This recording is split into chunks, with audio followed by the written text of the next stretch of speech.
Salut, c'est David. Dans cette vidéo, j'avais envie de te parler d'incertitude et de prévisibilité.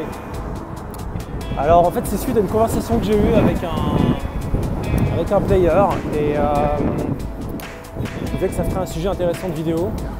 Le truc, c'est que en fait, on a l'habitude de vivre dans un monde où tout est prévisible en fait, tu vois. Par exemple avec ton téléphone, je sais pas, tu appuies sur le bouton enregistrer ta caméra, ça fonctionne. Tu as une voiture, tu mets les clés dans le moteur, ça fonctionne. La voiture ou tout ce qui est technologique, en fait, tout ce qu'on utilise a en général, de plus en plus un comportement qui est totalement prévisible en fait. Et de l'autre côté, on a en fait les comportements humains qui par nature sont et restent en partie imprévisibles. C'est-à-dire qu'il y a des choses qu'on peut prévoir avec la psychologie, on sait qu'il y a des leviers en fait, par exemple d'influence psychologique, des choses qui vont permettre d'influencer, d'améliorer, d'optimiser, de créer quelque chose. Mais en même temps, il y a toujours et il y aura toujours dans tout ce qui est humain en fait une partie d'imprévisible, d'incertitude en fait. Et j'irai plus loin, même dans le monde en fait, quelque chose d'incertitude. Alors dans le game, pourquoi est-ce que je rapproche ça du game? Parce que en fait dans le game, il faut s'habituer en fait à gérer l'incertitude, à embrasser en fait, entre guillemets embrasser, c'est-à-dire non seulement pas s'énerver contre ce qui est incertain, ce qui est de l'ordre de l'imprévisible, mais au contraire surfer dessus, l'utiliser, l'accepter, mais plus que l'accepter,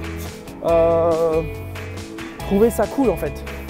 Trouver ça cool que justement il y ait du hasard en fait, une part de hasard dans tout ce qui va être relation humaine. Une part de hasard. Et cette part de hasard finalement, c'est exactement ça qui donne du goût et qui va donner justement ce côté game et cette saveur peut-être si tu es un player, si tu aimes draguer, faire des rencontres. C'est exactement ça qui fait que certains players vont gamer pendant des années parce qu'ils vont avoir ce goût en fait du jeu, de l'incertitude, des surprises en fait, tu vois, de toutes les surprises que tu peux avoir. Et moi en fait les meilleures rencontres que j'ai pu avoir dans le game, c'était souvent par hasard. C'était à des moments, les meilleures rencontres que j'ai faites, c'était à des moments où je m'y attendais souvent le moins en fait. Et c'est aussi parce que, si tu veux, ces rencontres arrivent à des moments où tu t'y attends le moins, que en fait, tu trouves ça cool aussi et tu prends du plaisir.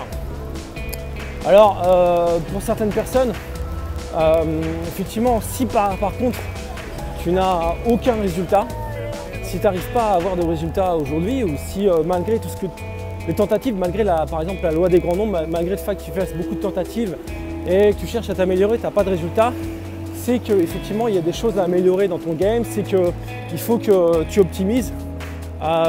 J'ai des gens qui m'ont appelé parce qu'ils avaient fait beaucoup d'approches et par exemple en street,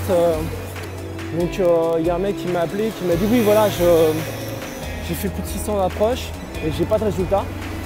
Alors c'est pas un élève à moi, donc c'est quelqu'un que je ne sais pas. Mais par contre en night, j'arrive à rencontrer des filles, coucher avec des filles, etc.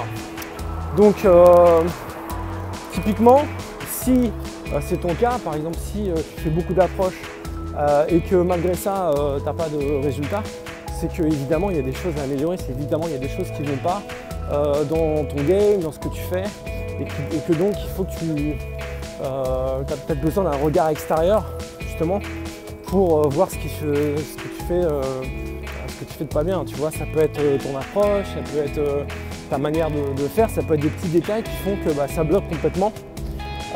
Et donc des fois c'est sûr que c'est des choses dont tu n'as pas conscience Et le truc, c'est que tu vas peut-être rajouter des couches de technique par-dessus ça.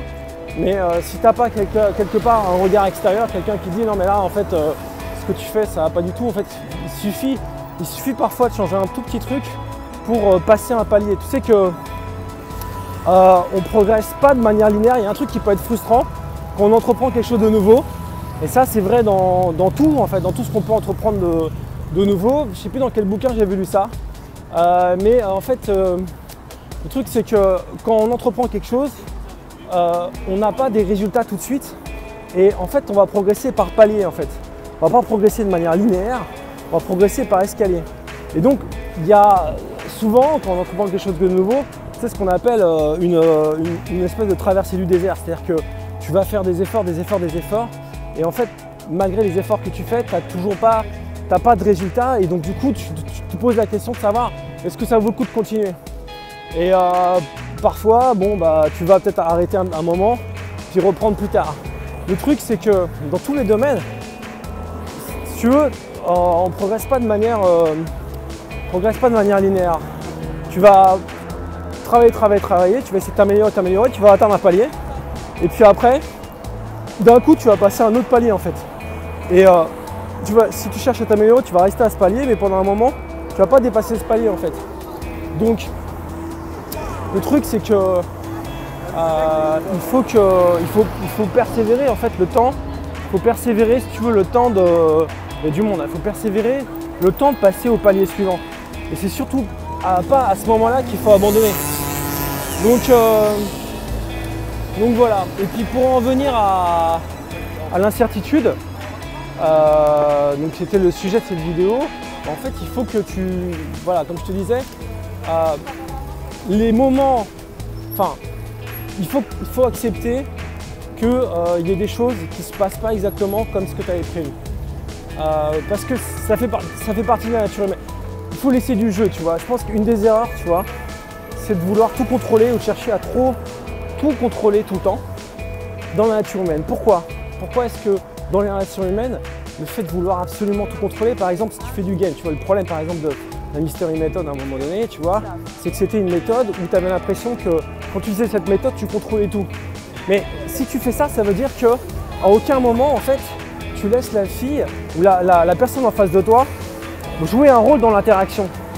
Et du coup, ça va contre les lois de la nature humaine qui veut que, en fait, tu as une personne en face de toi et qu'elle va réagir d'une manière dont tu ne peux pas exactement savoir exactement comment la personne va réagir. Et donc du coup, une des forces en fait de ton interaction, c'est justement la capacité à rebondir, à intégrer en fait la personne qui est en face de moi et ses réactions imprévisibles dans ton jeu, enfin dans l'interaction et dans ta relation, dans la relation que tu crées avec cette personne en fait.